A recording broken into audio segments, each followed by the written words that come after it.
안녕하세요. 저는 임신 7개월인 애비맘 30대 여자입니다. 저는 여전히 회사를 다니고 있습니다. 갑갑한 임산부용 정장 치마를 입고 불룩 튀어나온 배를 입고서 매일같이 출퇴근을 하고 있죠. 일이 너무 좋아서라기보다는 제가 아직 엄마가 될 준비가 되지 않은 것 같다는 생각에 직장이라도 계속해서 다녀야지만 제가 비교적 평범한 사람들처럼 살고 있는 것 같았어요. 완전히 아이를 낳기 싫어하는 딩크족도 아니었고 그렇다고 아이를 막 바라는 그런 여자도 아니었지만 왜인지 결혼하고 1년이 되어 아이가 찾아온 지금 이 순간이 그닥 임신을 하기에는 적절하지 않은 것만 같았어요. 매일같이 돈 벌려고 열심히 공부하고 일하며 살아왔던 저를 향해 여기저기서 그냥 쉬라고 휴식이 필요할 때라면서 가만히 있기만을 종용하는 것 같기도 해서 제 마음이 괜히 불안해지기 시작했죠. 아이가 생겼다는 것이 적응도 안 되고 그 와중에 저는 계속 일을 할 수도 있는데 주변에서 절 바라보는 시선이 이미 만삭 임산부 혹은 마개를 출산한 여자를 다루듯이 조심히 대하니까 당황스러울 수밖에 없었죠. 이 아이를 함께 만든 남편도 마찬가지였습니다. 사랑하는 여자인 자기 와이프가 머릿속에서 어떤 생각을 가지고 있는지 전혀 관심도 없는 이 사람은 제가 임신을 하고 나서부터는 저를 마치 쓸모없는 도구인 마냥 대하기 시작했어요. 그러고 보니 제가 임신을 하고서 자꾸만 일에 목을 메고 수곤했던 이유가 바로 남편한테 있었던 것 같네요. 저희 남편은 저와 다니던 회사에서 만났습니다. 네, 사내 커플이었던 것이죠. 저를 잘 이끌어주고 멋지게 챙겨주던 존경할 만한 상사였냐고요? 아니요. 2년간의 취준생활 끝에 갓 들어와 일을 배우던 신입사원이었습니다. 나이는 저랑 딱 2살 차이가 나던 연하남이었죠. 어찌나 긴장한 모습이 역력하든지 이 사람이 입사하고 나서 제가 제대로 봤던 모습들은 다 두 손 모아서 상사 말을 경청하고 있거나 네네 하면서 단답으로 대답하는 것 뿐이었네요. 당연히 남의 부서 신입사원이었기에 오다 가다 봤던 것 말고는 특별한 감정이 하나도 없었습니다. 일단 어린 사람은 제 스타일이 아니기도 했고요. 그런데 입사하고 반년도 채 지나지 않아서 부서 이동으로 남편이 저희 부서에 오게 되었어요. 덩달아 제가 함께 일해오던 상사까지 물갈이가 되어 잘리게 되면서 남들은 모르겠지만 적어도 저와 저희 부서에 남은 기존의 직원들은 아주 멘붕이 되었죠. 일이고 뭐고 열심히 일하던 상사가 잘린 마당에 우리라고 어떻게 될지도 모르는데 이렇게 더럽고 치사한 회사에서 계속 다녀야 하나 싶어서 일이 도무지 손에 잡히지 않았습니다. 덩달아 신입으로 들어온 남편을 챙겨줄 마음의 여유가 없었죠. 그래도 일은 일이고 공과 사는 구분해야 하니 도로 업무를 시작했으나 문제는 상사들의 모든 기빠진 모습을 옆에서 지켜봐야 했던 남편이었어요. 괜히 새로 들어온 자신이 죄인인 것 같았는지 일하면서도 밥을 먹으면서도 눈칫밥에 편할 날이 없었던 남편이 어느 순간부터 자꾸만 신경이 쓰이더라고요. 그 와중에 남편은 또 제가 신경이 쓰인다며 요즘 같은 때에 어디서 가져온 자판기 커피를 쏙 건네질 않나 오다 가다 사봤다며 한여름에 탁자 선풍기에 겨울에는 휴대용 히터까지 사와서는 제 책상에 무심코 툭 던져놓고 가고 아주 사람이 미치겠더군요. 아닐 거라 생각했지만 자꾸만 필요 이상으로 계절이 하나 둘 지나는 동안 내내 저를 챙겨주려고 하니 저도 없던 마음이 생기고 이 사람이 신경 쓰이기 시작했어요. 혼자서 씩씩하게 회사를 다니던 남편은 그렇게 조금씩 저와는 뭔가 숨겨진 듯한 아리송한 관계를 유지해왔고 그러다가 결국 새로 짜여진 팀원들이 함께 모여 첫 회식을 하는 그날 굳이 저를 집까지 바래다주면서 옆에 아무도 없을 때 말하더라고요. 사실 입사를 했을 때부터 저를 좋아하고 있었다고 말입니다. 원래 신입사원들 눈에는 일 잘하고 진두주의 잘하는 상사들이 남녀노소 불문하고 참 멋스럽고 존경스럽잖아요. 그게 만약 자기 또래의 이성일 경우에는 숨겨놓은 애인이 없는 이상 존경심을 넘어서 이성적으로도 호감은 충분히 가져볼 수 있고요. 제 눈엔 이 사람이 딱 그 꼴 같아 보였어요. 언제든지 회사 일이 적응되면 저를 향한 호감이 떨어질 수도 있고 또 잠깐의 감정이었다는 것을 스스로도 인지할 수 있을 거라고 말이죠. 그래서 한동안 남편을 계속해서 밀어냈습니다. 정신 차리고 회사에서는 일만 하라며 많이 꾸짖었고 틈날 때마다 연락해서는 뭐하냐고 만나자고 밥 먹자고 퇴근 후 불러대는 남편을 냉정히 무시하기 바빴죠. 하지만 그 시간이 몇 달이고 반년이고 또 1년이고 흐르다 보니 저도 저를 향해 일편단심 모습을 보이는 남편에게 진득한 설레임을 느끼게 되었습니다. 단순히 괜찮고 신경 쓰이던 신입사원 후배에서 어느 순간 제 마음을 들었다 놨다 하며 질투부터 시작해서 관심까지 한 몸에 받고 싶은 그런 이성이 되어버린 것이죠. 처음 몇 달은 아주 열심히 비밀 연애를 하면서 꽁냥꽁냥 즐거운 연애를 했어요. 제가 20대에서 30대로 넘어가는 그 정체불명의 혼란스럽던 시기에도 제 곁에서 늘 예쁘고 멋있고 당당할 거라며 제 길을 팍팍 살려주고 예쁘다 북돋아주던 사람이었죠. 이대로 좋아하는 감정 표현을 하면서 연애만 즐겁게 하고 싶다는 생각도 들던데 사내의 저희 관계가 퍼지기 시작했어요. 어쩌다 복도에서 만나거나 밥 먹고 팀원들 커피를 사주겠다는 핑계를 대며 둘이서 따로 빠져나와 걷던 적이 몇 번 있었는데 이걸 눈치 빠른 다른 부서의 여직원들은 금세 연인관계라고 알아채더라고요. 여기저기 사내에 한참 나이 차이 나는 상사분들도 많이 계신데 갓 들어온 신입사원이 사내 연애를 하고 있고 상대가 다름 아닌 상사라 하니까 곱게 보는 눈들이 많지 않았어요. 일 잘하는 여자였지만 결국 대기업 다니는 남자와 결혼으로 정착해서 주부로 편하게 잘 먹고 잘 살겠다는 신부가 아니냐는 소리까지 듣고야 말았죠. 제가 더 상사이고 이 회사에 더 오래 근무를 했는데 저의 마음을 진짜 알아주는 이들이나 제 편을 들며 연애를 응원한다고 심지어 남자애가 꼬신 거라는 소리로 저를 달래주는 사람 하나 없다 보니 저도 이 회사에 또 한 번 실망하게 되었고요. 어차피 언제 잘릴지 모르는 거 그냥 더럽고 치사해서 먼저 그만두는 게 낫겠다며 사직서를 제출했습니다. 물론 이직하는 회사가 다니던 회사만큼 좋은 회사였고 연봉과 복지에 큰 차이가 없어서 사표를 내는데 큰 부담이 없었어요. 단지 화나는 앙금이 남아있었을 뿐이었죠. 그렇게 저는 다른 회사로 그리고 남편은 기존의 회사에 남아서도 꾸준히 뜨거운 연애를 하였고 결국 저희는 연애를 1년 정도 하다가 결혼을 결심하고 결혼 준비까지 총 2년여의 시간에 걸쳐 식장에 들어갔습니다. 전 회사에 다니던 사람들도 다 초대를 했어요. 우리 사랑이 비겁하고 뒤에서 수군덕거리면 당할 만한 그런 우스운 사랑이 아니었다는 걸 만천하에 보여주고 싶었던 마음이 컸거든요. 그렇게 식을 올리고 신혼살림을 시작할 적만 해도 저는 제가 무조건 승자라고 생각을 했습니다. 일도 가졌고 남편도 가졌으니까요. 결혼 생활도 꽤 괜찮았어요.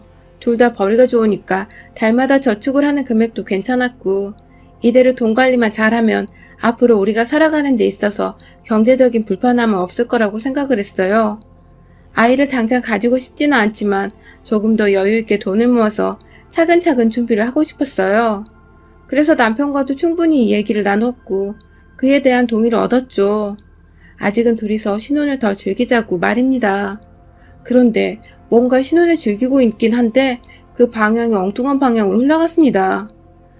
아이가 당장 필요 없다고 한 것은 금전적으로 더 여유가 있고 싶기도 했지만 전 지금 이직한 회사에서 좀 더 확실한 쐐기를 박아 승진도 쭉 하고 싶고 남편과는 호기로운 신혼생활을 마음껏 즐기면서 보다 일과 삶의 비중을 효율적으로 두고 싶었어요.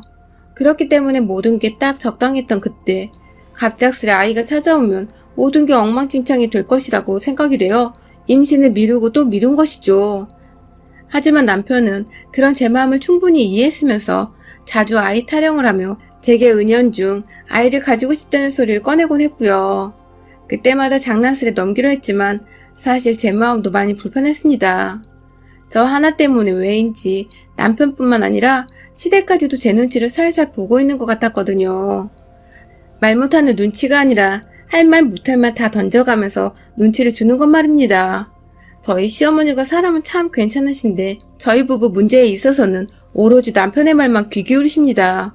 특히 아이 문제 같은 경우에는 남편이 중간에서 뭐라 말을 했는지 제가 아이를 가지지 못하고 또 아이를 낳고 싶지 않아 하는 문제 있는 여자로 생각을 하시더라고요. 전 단지 임신을 미루고 싶었던 것 뿐인데 말입니다. 시어머니의 마음을 모르는 게 아니니까 저도 최소한의 도리를 다 하고 살자는 마음으로 평소 시어머니와 시아버지를 살뜰히 챙겼어요. 그렇게 되면 삶의 밸런스가 깨지긴 했지만 애도 낳으려는 며느리 싫다고 구박당하는 것보단 아양을 떨어서라도 잘 보이는 게 낫다고 생각을 했거든요. 그렇게 아슬아슬한 관계를 유지하며 시부모님과도 정말 자주 만났고 슬슬 이럴 거면 차라리 내 새끼를 가져서 육아를 하는 게 더 시간도 전략이 되고 낫겠다는 생각을 하던 중 진짜로 아이가 들어섰어요. 제가 딱 임신이 되어버린 것입니다. 여기저기 친정을 포함해 시댁은 말할 것도 없고 남편까지 제 속은 모르는지 막 기뻐라 했어요. 그 때문에 저도 처음엔 이제라도 시댁 식구들을 자주 만날 필요가 없어졌다며 내심 기뻐했고요. 차라리 임신하는 게 시댁 어른들 챙기는 것보다 낫겠다던 제 말이 씨가 되어버린 것 같아 좀 어떨떨했지만 아이가 들어선 것에 대해 최선을 다해 태교에 신경을 쓰기로 했죠. 하지만 시간이 지나면 지날수록 저는 다시금 임신을 한 것에 대해 후회를 했습니다. 그냥 후회를 하는 정도가 아니라 내가 어쩌다 이런 남편의 자식을 낳고자 했는지 제 인생 통째로 후회하기 시작했어요. 남편은 제가 임신을 하고 난 후로 시어머니를 자꾸만 저희 집에 불러들이기 시작했습니다. 그간 제가 자주 시어머니께 연락을 드리고 해서 제가 시댁을 아주 편하게 생각한다고 여기는 것 같았어요. 처음 임신 소식을 알고 나서 저희 친정에 연락을 드렸을 때도 친정 어머니는 몸 관리를 잘하란 말씀만 하시고 저희 집에 막 올 생각은 안 하셨거든요. 독립한 자녀들이기도 했고 사이가 있는 집이니까 저희 엄마도 약간의 불편함이 있었거든요. 그런데 반대로 저희 시어머니는 아들의 부름에 쪼르르 달려오셔서는 정말 거짓말 안 하고 하루 종일 집에 붙어 있었습니다. 임신 초기에 무엇보다 몸 관리를 잘해야 한다고 해서 회사 가는 길에 구두 한번 제대로 신어보지 못한 채 정말 조심조심 출근했는데 하루 종일 일에 치이고 난 후 보다 편히 휴식을 취하고자 집에 들어오면 이미 문을 여는 순간부터 집안에서는 왁자지껄 난리가 난 소리가 들렸어요. 들어가 보면 꼭 저희 시어머니가 남편과 함께 TV를 보고 있다가 절 맞이하시거나 부엌에서 이것저것 요리를 잔뜩 하셔서 절 기다리고 계시기도 하셨고요. 뭔가 임신한 며느리를 위해서 밥도 해주시고 간혹 청소도 해주시는 것 같아 감사해 죽을 것 같았지만 제가 원하는 건 오로지 조용한 환경에서 푹 휴식을 취하는 것이었는데 집에 오면 시어머니가 계시니 저는 저대로 시어머니 눈치를 보고 또 잘 보이려고 옆에 가서 아행을 떠느라 휴식은커녕 소파에 편히 앉아있기조차 힘들었습니다. 이건 무슨 시댁에 얹혀 사는 것도 아닌데 딱 그런 기분이 드는 게 여간 찜찜한 게 아니었죠. 그렇게 임신 초기에 어머니가 자꾸만 저희 집에 오신 바람에 저는 제대로 된 남편의 도움이나 손길을 받아보지 못했어요. 보통 다른 집들은 임산부를 위해 남편이 요리해주고 청소를 해주는 등 도움을 줘서 더욱 고마워한다는데 저 같은 경우엔 제 눈에 보이는 남편은 그 짓들을 다 하기 싫어서 자기 엄마를 부르는 철딱선이 없는 남자로밖에 보이지 않았죠. 그러다가 제가 임신 초기에도 없던 입덧이 중기에 시작되었어요. 막 구역질이 나오는 건 아닌데 못 먹겠는 음식 앞에서 속이 부글부글거리고 올라오는 것 같은데 여간 불편한 게 아니었죠. 회사 생활에서도 문제가 생기는 바람에 점심은 팀원들의 양해를 구하고 혼자 싸온 도시락을 먹기 시작했고요. 집에서도 아이 때문에 아이 굶지는 못하고 웬만하면 저녁은 간단하게 선식이나 샐러드 그리고 제 입맛에 맞는 소고기들로만 식단을 구성하려고 노력했습니다. 그런데 이 점을 누누이 남편한테 얘기를 했는데도 불구하고 남편은 어김없이 시어머니를 불러들여서는 시어머니는 시어머니대로 저 준다고 이것저것 요리를 잔뜩 해놓으셨어요. 그걸 차마 못 먹겠다고 거절할 수 없어 몇 번 받아먹다가 구토를 심하게 하고는 그 뒤로는 시어머니도 웬만하면 요리를 자제하려고 노력하셨고요. 괜히 저 때문에 뒤까지 와서 신경 써주신 시어머니께 불편한 마음과 더불어 죄송한 마음까지 들었습니다. 너무 감사하고 또 죄송한데 문제는 전 이런 부탁을 한 적이 없다는 거예요. 제가 부탁하지 않았는데 자꾸만 찾아오시고 애써 힘들어 요리를 해놓고 먹이지도 못하시는 시어머니께 하루는 작정하고 말씀을 드렸습니다. 이러실 필요 없다고. 저는 오히려 안 먹고 그냥 가만히 쉬는 게 좋을 것 같다고 말이죠. 그러자 시어머니는 기분이 나쁜 표정을 지으시며 유유히 집을 떠나셨어요. 졸지에 제가 하지 말아야 할 말을 해버린 죄인이 된 기분까지 들었죠. 이런 건 중간에서 남편이 알아서 해야 하는 거 아닌가요? 시어머니를 자꾸 집으로 불러대지도 말고 혹여나 오고 싶어 하셔도 와이프가 몸에 안 좋다고 입덧이 심해 쉬어야 한다는 말을 잘 전달했으면 괜찮았을 텐데 남편이 할 줄 아는 건 밥 차리고 청소해달라고 자기 엄마를 집으로 불러들이는 것 뿐이니 제가 더 이상 오지 않으셔도 된다는 불편한 말까지 꺼내서 고부관계를 이 지경으로 만들게 된 것입니다. 문제는 제가 이런 말을 해서 시어머니가 시댁으로 돌아가셨을 때 꼭 남편한테 뭐라고 제 욕을 하신다는 겁니다. 며느리가 기껏 차려준 밥도 먹기 싫다 하고 오지 말라고도 하는데 이 나이에 그런 취급받아야겠냐며 남편에게 한참을 하소연을 하셨고, 그 바람에 남편은 임신한 와이프한테 다짜고짜 앞뒤 사정도 모른 채 찾아와서는 자기 엄마한테 왜 그리 무리하냐면서 이렇게 더럽고 치사한 인간일 줄 몰랐다고 제 가슴에 비수를 꽂는 말들만 늘어났죠. 절 잘 챙겨주고 보듬어주던 연하남은 어디로 가고, 와이프가 임신했다는 이유로 자기 엄마를 집으로 불러들여 와이프를 대신해 밥을 차리게 하고 청소를 하게 하는 사람으로 변해버린 제 남편. 그런 남편의 변화를 옆에서 지켜보던 저의 마음은 너무나 괴롭고 황망했습니다. 아이를 낳는 게 막 싫지도 않은데 그렇다고 전혀 기쁘지도 않은 것이 다 남편 때문이었어요. 꼼짝없이 이런 남자한테 잡혀 살며 다음에 또 아이를 가지게 되어 제가 집안일을 제대로 못하게 되면 이런 식으로 시어머니가 또 집에 오셔서 사생활도 없게 옆에 꼭 붙어 계시는 게 아닐까 싶어 두려움이 앞섰거든요. 남편과 아이와 함께 찬란한 미래를 그려야 할 지금 저는 이런 남자와 아이를 어떻게 키우나 싶어서 어두운 미래만을 바라본 채 알게 모르게 임신을 했다는 것 자체를 부정해야 했습니다. 그러다가 불과 몇 주 전에 시어머니가 또다시 저희 집에 오셨어요. 계절이 과메기 딱 먹기 좋을 때라며 이건 여자 피부에도 좋고 건강에도 좋아서 임산부한테도 정말 좋을 거라며 저한테는 한마디 상의도 없이 음식을 바리바리 싸서 가져오셨더라고요. 배가 나와서 조심히 퇴근을 하느라 회사 가까움에도 불구하고 6시 퇴근 후에 저녁 7시 반쯤 돼서야 집에 도착을 했는데, 지난번에 토라져서 집에 가시던 시어머니는 어디로 가고 다시금 얼굴에 화색이 돌아서는 저를 맞이하고 계시던 시어머니가 계셨어요. 뻘쭘한 건 저 혼자뿐이었고 남편과 시어머니는 뭐가 그리 좋은지 손 씻고 옷을 갈아입은 저를 불러 앉혀서는 과메기쌈을 싸주셨어요. 이제 입덧은 진정이 되었기에 먹을 수 있는 음식이 많아졌는데 아마 시어머니도 그 얘기를 남편한테 듣고서 오신 것 같더라고요. 또 저를 챙겨주겠다고 눈치 없이 바리바리 싸우신 시어머니가 얄미우면서도 감사하고 죄송했습니다. 그리고 이게 또 다 저 철없는 남편이 입을 잘못 놀려서 오신 거라 생각이 들어 열이 받기 시작했죠. 그때 제가 과메기를 먹다가 속이 너무 더부룩해서 더 이상 못 먹겠더라고요.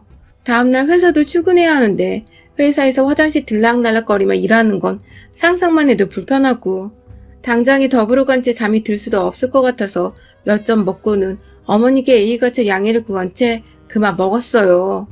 혹여나 저번처럼 삐지실까봐 제가 집에 가시라는 말은 안 했고 그냥 편하게 쉬시다 주무시고 가셔도 된다는 말씀을 전한 채 양치를 하러 화장실로 들어갔죠. 안정을 필요로 하는 임산부인데 왜 내가 굳이 안 와도 된다는데 찾아와서 불편하게 하는 시어머니께 내 집에서 양해를 구하면서까지 피해야 하는지는 이해가 안 갔지만 그래도 윗사람이고 제 시어머니니까 다 참고 너그러이 바라보려 노력을 했습니다. 그런데요, 화장실에 들어갔다가 밖에 나오니 남편이 그 앞에서 씩씩거리며 서 있더라고요. 그러더니 이내 임산부 앞에서 소리를 꽥 지르기 시작했어요. 도대체 네가 뭔데 우리 엄마한테 무안을 주냐고, 임신한 게 뭐 그리 대단하다고 과메기 몇 점을 더 못 먹고 자리를 박차 일어나냐며 저한테 속사포처럼 막 쏘아대는데 정말 얼척이 없어 제가 무슨 말을 해야 할지 모르겠더라고요. 저도 얼어붙어서는 그 자리에 가만히 서 있을 수밖에 없었습니다. 제가 사실 그동안 저희 집에 자꾸만 오시는 시어머니로 인해 스트레스를 받아서 출혈도 좀 있었고 복통도 여러 번 겪었었거든요. 그런데 이것도 남편한테 말하면 남편이 시어머니한테 또 이상하게 말을 전달해서 시어머니가 이번엔 출처도 모르는 약봉지를 들고서 집에 찾아오실까봐 비밀로 하고 있었는데 남편의 괴성에 제가 정신이 깜마득하여 그 자리에서 스르륵 주저앉아 버렸어요. 내가 어쩌다 이런 인간의 애를 가졌나 싶어서 지난날 이 사람한테 콩깍지가 씌었던 그 시절이 수치스럽고 막 저 스스로를 욕보이려고 하다가 겨우 힘을 내서 자리에서 일어났습니다. 순간 남편은 제가 쓰러지는 줄 알았는지 당황해서 말을 끊었다가 제가 이내 멀쩡하자 끝내 무개념 절정의 말을 뱉어냈어요. 제게 진짜로 임산부라고 유세를 떠네? 라고 하더군요. 제가 언제 임산부라고 유세를 떨었나요? 다른 집 여자들은 먹고 싶은 거 사달라고 조를 때 저는 제 손으로 마트 가서 먹고 싶은 거 사왔고 임신했다고 남편한테 뭐 대단한 걸 요구한 적도 없습니다. 둘 다 똑같이 돈 벌어오는 직장인이고 지금 월급은 제가 더 많은데 그간 집안일은 암암리에 제 몫이었고 임신을 하고 나서도 본인이 하기 싫다고 자기 엄마를 집에 자꾸만 불러들여 놓고는 이제 와서 제가 임신을 했다고 유세를 떤다고 하니 정말 무슨 말을 어떻게 해줘야 할지 몰랐어요. 네, 그래서 행동으로 옮겼습니다. 그 새끼 머리 끄댕이를 잡고 거실 식탁으로 갔어요. 임산부라 차마 제게 손은 못 대겠지만 자기 머리카락만 쥐어잡은 채 놓으라고 닥달을 하던 남편을 식탁으로 밀어버리곤 제 손 하나에 시어머니가 쳐다보고 계시던 그 과메기들을 싸그리 쥐어잡고는 남편 대가리를 향해 확 맷질을 해버렸습니다. 그게 손질한 과메기가 아니라서 저희는 옆에 과일을 두고서 잘라먹고 있었거든요. 그 바람에 손질이 안 된 과메기 한 마리는 제 손 하나에 몽둥이처럼 꽉 잡혔어요. 아주 그립감 예술이었죠. 이걸로 방망이질 하는 것처럼 남편을 향해 미친 듯이 쳐대니 남편은 그걸 또 아프다고 피하고 지 무릎을 식탁 모서리에 크게 찧어버리곤 그 자리에서 피난다고 주저앉았어요. 피는 한 방울도 안 보였는데 말이에요. 씩씩거리며 시어머니께 말씀드렸습니다. 저 임산부고 시어머니 도움 감사하지만 필요 없고 제가 무엇보다 필요로 하는 건 바로 조용한 집에서 편히 휴식을 취하는 거라고 말입니다. 제발 저 좀 쉴 수 있게 집으로 오지 말아달라고 남편이 무슨 말을 하든 그냥 저희 부부 좀 가만히 내버려 두라고 말입니다. 시어머니는 남편이 저한테 과메기로 뺨땅으로 맞자 꽤나 충격을 받은 듯 하셨어요. 그리고 이내 부부 사이는 부부가 알아서 하는 거라며 가방 싸서 집을 나가시더라고요. 남편은 남편대로 그저 얌전해 보였던 제가 과메기와 한몸이 되어 괴성을 질러대며 총력을 휘두르니 겁을 먹고서 바닥에 앉아 시어머니 나간 현관만을 뚫어져라 쳐다보고 있었고요. 엄마가 도움도 안 주고 혼자 내빼니까 괜히 더 쫄은 것 같았어요. 그날 그 과메기 덕에 저는 남편을 송두리째 바꿔놨습니다. 남편은 더 이상 시어머니를 집에 불러들이지 않았어요. 시어머니도 겁이 나서 며느리 집은 못 가겠다며 일단 버티는 중이셨고 남편은 남편대로 연락 한번 드리지 않은 채 이제는 지가 알아서 퇴근길에 저 좋아하는 과일이나 과자들을 사와서는 옆에 슬쩍 놔둔답니다. 제가 휴식을 필요로 하니 안방에서 나가 있으라고 하면 조용히 핸드폰 들고 나가서는 거실 소파에 쭈그려 누워 게임을 하더라고요. 얼마 만에 찾아온 조용하고 평화가 넘치는 집인지 모르겠습니다. 정말 딱 아무것도 안 하고 누워 쉴 수 있는 이런 공간이 필요했던 것인데 남편은 무슨 바람이 불어서 그렇게 엄마를 분가한 집에 불러들이고 임신한 와이프 신경을 자꾸만 긁어댔는지 모르겠어요. 과메기로 몇 대 맞더니 TV 프로그램에서 가을 제철인 과메기 소개만 나와도 귀신 들린 듯 경계하며 채널을 돌리는 우리 남편. 전 덕분에 드디어 태교다운 태교를 해보며 깊은 휴식을 취하고 있답니다. 그날 남편의 머리통을 때려주느라 고생한 저의 은인이자 인생의 요리인 과메기. 애 낳고 내년 가을에는 제대로 씻고 뜯으며 맛보려고요. 여러분의 생각은 댓글로 남겨주세요. 오늘도 시청해주셔서 정말 감사합니다. 이 세상에 눈에 넣어도 안 아픈 게 자식이라고도 하죠. 누구나 그런 마음은 마찬가지로 생각합니다. 하지만 이런 마음을 안 먹는 부모들도 있다고 하죠. 오늘 제가 여러분들께 소개하고 싶은 사연은 바로 자식에 관련된 이야기인데요. 바로 저희 시누이 이야기를 해보려고 합니다. 안녕하세요. 저는 경기도 양주시에 거주하고 있는 내년이면 40대를 바라보는 39세 여성입니다. 처음부터 양주시에 살았던 건 아니고요. 여기에 남편이 예전에 분양받아 놓았던 아파트가 있어서 아이 낳고 여기로 이사 오게 되었어요. 처음에는 서울에서 오래 살다가 갑자기 경기도로 가니 아직 운전도 못해 굉장히 불편할 것 같아서 사실 반대를 많이 했습니다. 근데 그 아파트가 평수도 지금보다 훨씬 크고 교통편 불편한 것 빼고는 더 나을 것 같아서 이사와서 살고 있는데 정말 좋기는 해요. 신도시라 교통편 불편한 것 빼고는 아이 키우기에는 정말 좋더라고요. 근데 여기 양주에 아파트가 많이 지어지면서 근처에 시댁과 시누이도 도보로 한 15분 20분 정도 되는 거리에 살고 있어요. 친정은 서울이고요. 제가 워낙 내성적인 성격이라 같은 동네에 살아도 사실 자주 가지는 않습니다. 부르시면 가고 누구 생일이나 생신 때 가는 정도지 남편도 시댁에 가자는 말을 잘 안 해서 그나마 다행이라고 생각하고 살고 있답니다. 남편한테는 15살 정도 어린 여동생이 하나 있는데요. 바로 신우입니다. 남편과 저도 한 5년 정도 연애하다가 결혼한 케이스라 여동생이 있는 건 알았지만 나이 차이가 많이 나던지라 교류가 많이 없다고 하더라고요. 그리고 저희가 결혼하고 나서 우리가 허니문 베이비로 아이가 생기고 지금 초등학생 3학년이랍니다. 첫 손주라 친가 외가에서 사랑을 듬뿍 받고 자란 아이랍니다. 그렇게 제 결혼 생활은 무탈히 아주 평범하게 살고 있다고 생각했습니다. 저는 집에서 일하는 프리랜서라 아이를 보는 데 있어 조금 더 자유로운 편이고 남편의 회사도 워라밸이 있는 곳이라 주말에는 꼭 쉬고 야근은 2달에 한 번 할까 말까 정도인데요. 그래서 남편도 요가 참여도가 굉장히 높은 편입니다. 그래서 사실 이 정도면 결혼해서 사는 지금이 가장 행복할 때라고 생각했습니다. 다들 아시겠지만 결혼은 연애 때와는 완전 다르잖아요. 연애는 정말 우리 둘만 생각하면 되겠지만 결혼은 양가 집안이 어울려서 해야 하는 것도 있고 생각보다 많은 희생이 필요한 게 전 결혼이라고 생각했습니다. 물론 남자 여자 둘 다요. 저의 이런 평범한 일상을 깬 건 다름 아닌 15살 어린 신우였습니다. 제가 알기로는 원래 직장이 멀어 그쪽에서 자취하고 있었는데 어느 날 연락이 잘 안 돼 시부모님이 신우이네에 갔을 때 함께 회사 다니는 남자친구와 동거 그리고 임신 6주 된 아이까지 있었다고 해요. 그 자리에서 시어머니는 거의 실신할 뻔했고 시아버지는 안 태우던 담배를 피실 정도로 집안이 아수라장이 된 적이 있어요. 시댁에서는 남자 쪽이 별 볼 일이 없다고 아이를 포기하라고 했지만 신우는 싫다고 강력하게 바라는 바람에 결국에는 둘이 결혼하게 되었습니다. 신우이 매제 둘 다 동갑이고 또 그 매제는 신우이보다 일한 지도 더 얼마 안 돼서 둘 다 월급도 굉장히 작았던 편이라 시댁 근처에 작은 평수 전셋집을 얻어주고 매제는 시아버지 친구분의 회사에 들어가서 일을 하기로 했다고 했습니다. 거기까지는 솔직히 아직 둘 다 어리니까 그럴 수 있다고 생각했는데요. 저는 놀라기는 했지만 나이는 어리지만 둘 다 성인이고 충분히 아이를 만든 일을 했으면 책임지는 게 맞다고 생각해서 결혼하는 게 당연하다고 생각했습니다.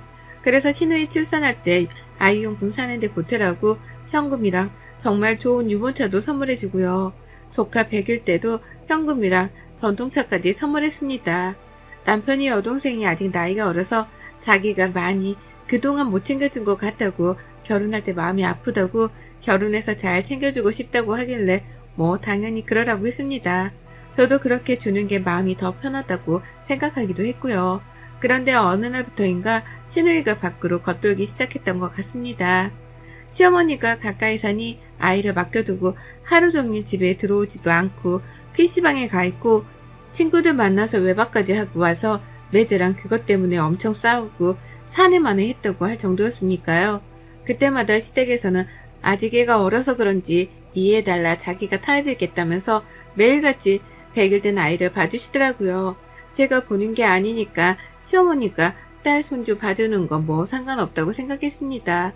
근데 신우이가 그 이후에도 계속 삐뚤게 나가는 모습이 보였고 참다 못한 매제가 더 이상 못 살겠다면서 집을 나갔다고 해요.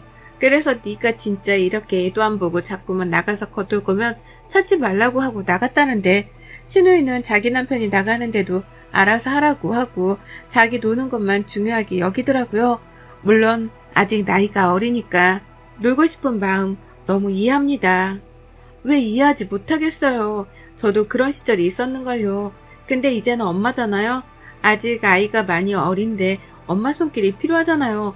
100일밖에 안 되었는데. 근데 시어머니가 거의 손주 엄마처럼 하고 계시니 그것도 보기가 좀 그렇더라고요. 남편은 자기도 놀고 싶어 그러니 좀 참으라고 매제한테 말했다는데 매제가 그 말을 듣겠냐고요. 저 같아도 저는 열심히 나가서 가족을 위해서 돈 벌고 집에 들어오면 와이프도 자식도 없고 집은 개판 5분 전이면 솔직히 저라도 집 나가고 싶을 것 같아요. 그 뒤로 신우이는 집에 안 들어온 날이 더 많았고 심지어는 어디서 뭘 하면서 사는지 모를 정도일 때가 더 많았어요. 그러다 일주일 정도 지나면 들어와서 애기 좀 보다가 다시 또 나가고를 반복하니 시어머니도 안 되겠다 싶었는지 신우이네 가서 아이를 던져두고 네가 알아서 하라고 왔다는데 또 어떻게 하나 볼까 싶어서 집 앞에서 몰래 지켜보셨는데 신우이가 아이만 집에다 두고 그대로 나왔더라니까요. 시어머니가 놀라서 빨리 가서 애를 다시 데리고 왔다는데 저도 아이 엄마지만 신우 같은 엄마가 있을까 싶더라고요. 이때까지 사실 저한테는 불똥이 튀겠어 싶었어요. 아직 시어머니가 젊으신 편이고 뭐 시댁에 못 사는 편은 아니라 시누이 자식 정도면 충분히 케어하실 수 있다고 생각했거든요. 근데 갑자기 시어머니가 허리 디스크가 파열돼 수술을 받아야 하는 상황이 생기면서 시아버지는 베이비시터를 고용하자고 했지만 시어머니는 그건 안 된다며 남편에게 말해서 제가 잠깐만 봐줄 순 없겠냐 물어보라고 하셨다고 하더라고요. 처음에 저는 저희 아이 키우는 것도 바쁜데 아무리 조카여도 내가 데리고 있는 게 맞나 싶었지만 아이도 너무 불쌍하고 시어머니도 아이 보시다가 그렇게 된 거니 수술하고 좀 나으실 때까지만 제가 케어하기로 했습니다. 진행했던 일을 잠시 멈추고 오랜만에 100일 된 아이를 보는데 둘째 생각도 나고 또 조카가 너무 순둥해서 진짜 찡찡거리며 우는 일도 없더라고요. 그래서 보기가 정말 수월했던 것 같습니다. 근데 아이도 엄마의 품을 찾는지 저녁 때 잠자려고만 하면 마지 울더라고요.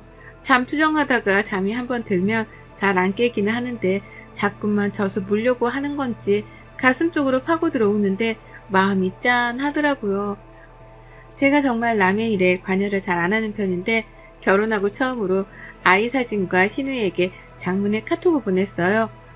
아이가 엄마를 찾는 것 같다. 어린 나이에 결혼해서 아가씨 힘든 거 가족들 전부 다 안다.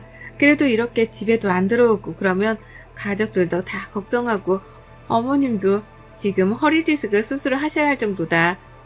문자 보면 집으로 들어오라고 정말 마음을 담아서 보냈습니다. 다음날 확인한 것 같던데 답장을 따로 보내지는 않더라고요. 그러고 며칠 뒤에 초인종이 울려 나가보니 시누이더라고요. 내 문자를 보고 좀 정신을 차렸나 싶어서 빨리 들어오라고 했죠. 방금 아이를 낮잠 재워서 방에서 얼굴을 보고 나와서 저보고 아이가 잘 있었냐고 물어보길래 잘 있었다. 정말 순둥한 아이다. 라고 했습니다. 근데 신우의 말이 여기서부터 정말 무책임하다고 느꼈는데요. 저보고 갑자기 그러는 거예요. 언니는 아직 둘째도 없는데 우리 애기 키워주시면 안 돼요? 네? 아니 아가씨 무슨 소리를 하시는 거예요. 아빠도 있고 엄마도 있는데 내가 왜 조카를 키워요.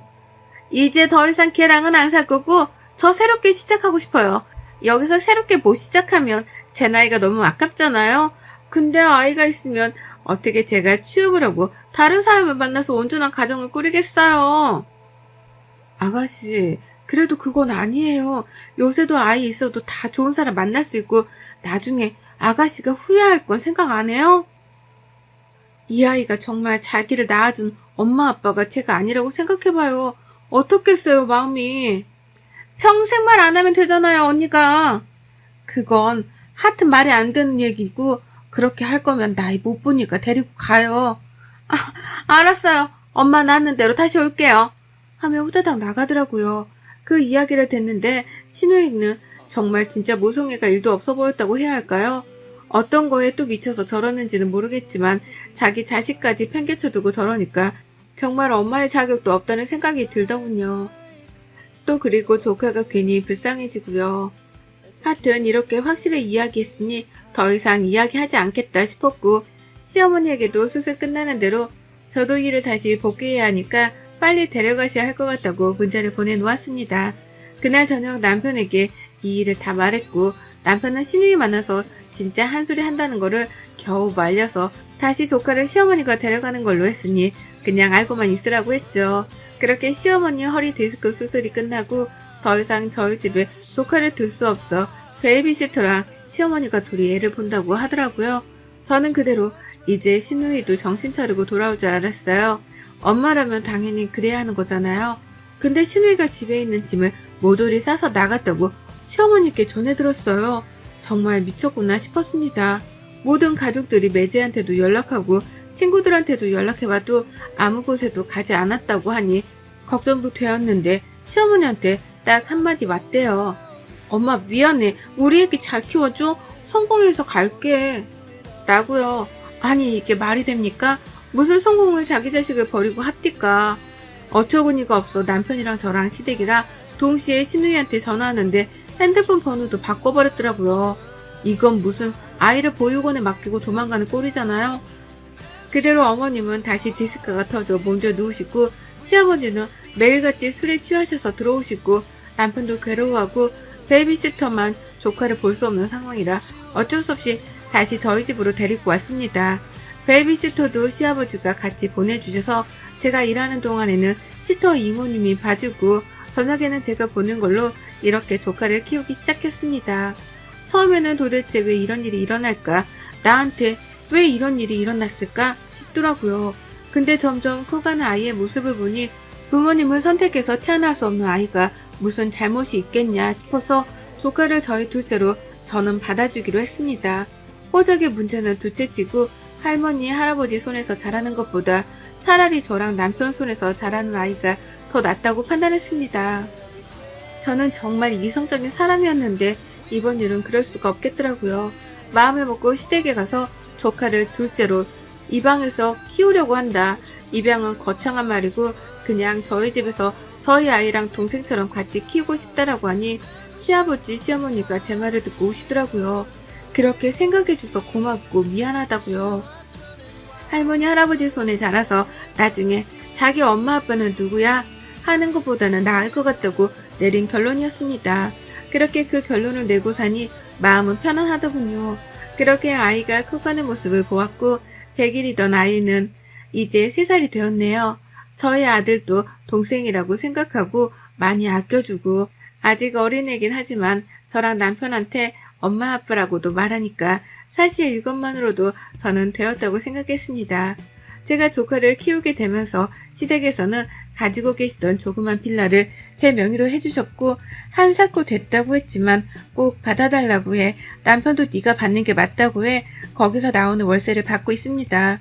누가 꼭 좋으라고 한 일은 아니지만 정말 아기가 너무 불쌍하고 모른 척 할 수가 없었는데 지금 와서 생각해보면 조카를 자식처럼 키운다고 생각한 게 정말 잘한 일이라는 생각이 들었습니다.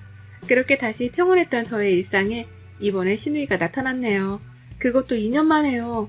신우이는 너무 멀쩡한 얼굴로 시댁에 찾아왔고 무턱대고 자기 아이는 잘 있냐고 물어봤다고 합니다. 시어머니가 신우이가 왔다고 알려주셨고 흥분되는 마음을 가라앉히고 시터 이모한테 아이들을 부탁하고 시댁으로 갔습니다.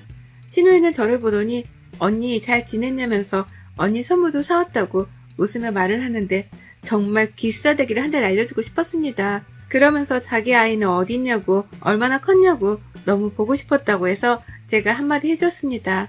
아가씨 아이 없어요. 버리고 갔잖아요. 버리고 간 엄마가 왜 이제 와서 아이를 찾아요? 언니 버리다니요. 잠깐 맡긴 거죠. 어떻게 부모가 자식을 버려요?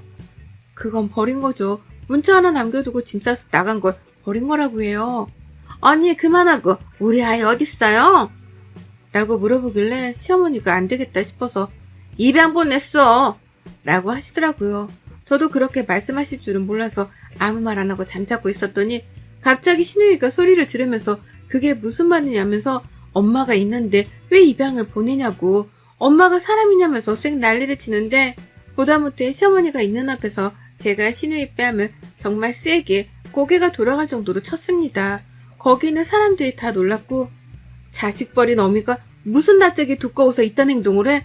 너 진짜 뻔뻔함의 극치를 넘어섰구나? 언니 이게 뭐하는 짓이에요? 라고 하길래 한 대 더 올리며 뭐하는 짓? 너 그동안 내가 오냐 하니까 내가 호구 같았지? 네 아이 버리고 가서 지금 뭐하는 행패야? 버린 게 아니라 잠깐 맡긴 거라고요. 너는 애가 물건이냐? 맡기고 다시 찾아가려고 하게. 여기가 뭐 전당포야? 말 똑바로 해? 그제서야 신우이는 기어가는 목소리로 애가 보고 싶어 찾아왔다고 말했고 저는 애를 볼 자격도 없는 게 2년 만에 나타나서 애 어딨냐고 물어보는 거냐고 너는 평생 애 볼 생각하지 말고 다시 집 나가서 네 인생 살라고 했습니다. 그대로 주저앉아서 울고불고 때를 쓰길래 더 이상 안 될 것 같아 이번에는 변기물을 양동이에 받아서 그대로 신우이한테 뿌렸어요. 그대로 신우이는 소리를 지르면서 뭐하는 짓이냐고 울길래 너 왜 자꾸 여기 와서 행패야? 너 뭐 깡패야? 왜 난리야 자꾸. 너 나가고 여기 있는 가족들은 생각도 안 해? 근데 뭐 선물을 사와? 얘를 잠깐 맡긴 거야? 여기가 보육원이냐? 언니 내가 그때는 잠깐 미쳤었나 봐요. 너무 힘들고 걔랑도 사이도 안 좋고 해서 내가 잠시 미쳤었나 봐요. 근데 살다 보니까 아이가 너무 눈에 아른거려서 안 될 것 같아 다시 온 거예요. 네가 그런 생각이었으면 애초부터 연락을 했어야지.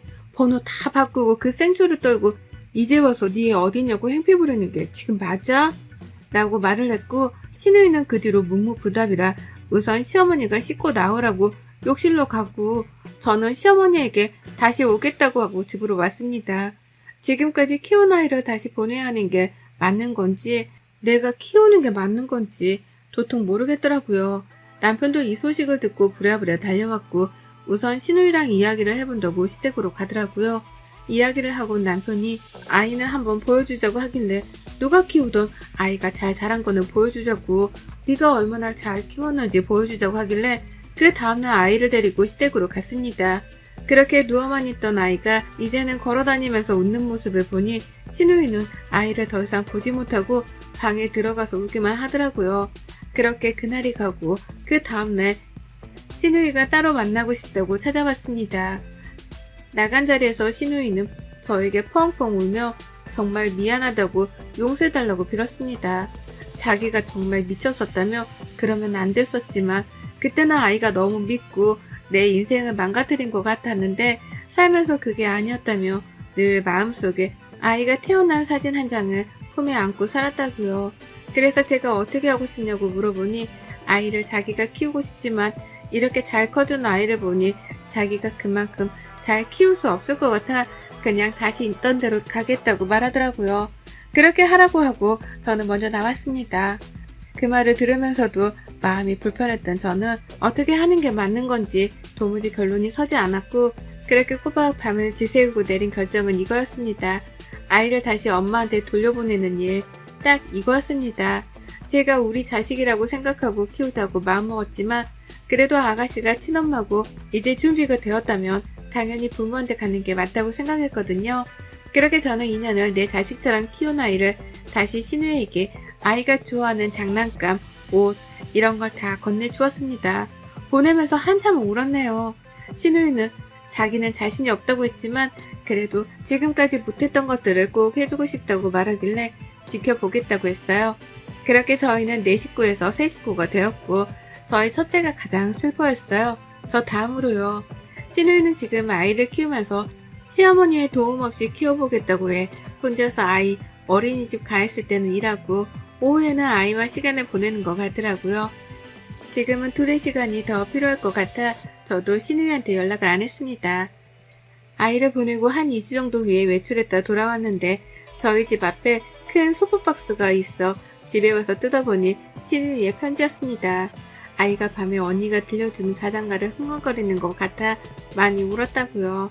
잘 키워줘서 너무 고맙고 마음을 담아서 아이의 사진들과 자기가 손수 만든 그림을 보내왔더라고요.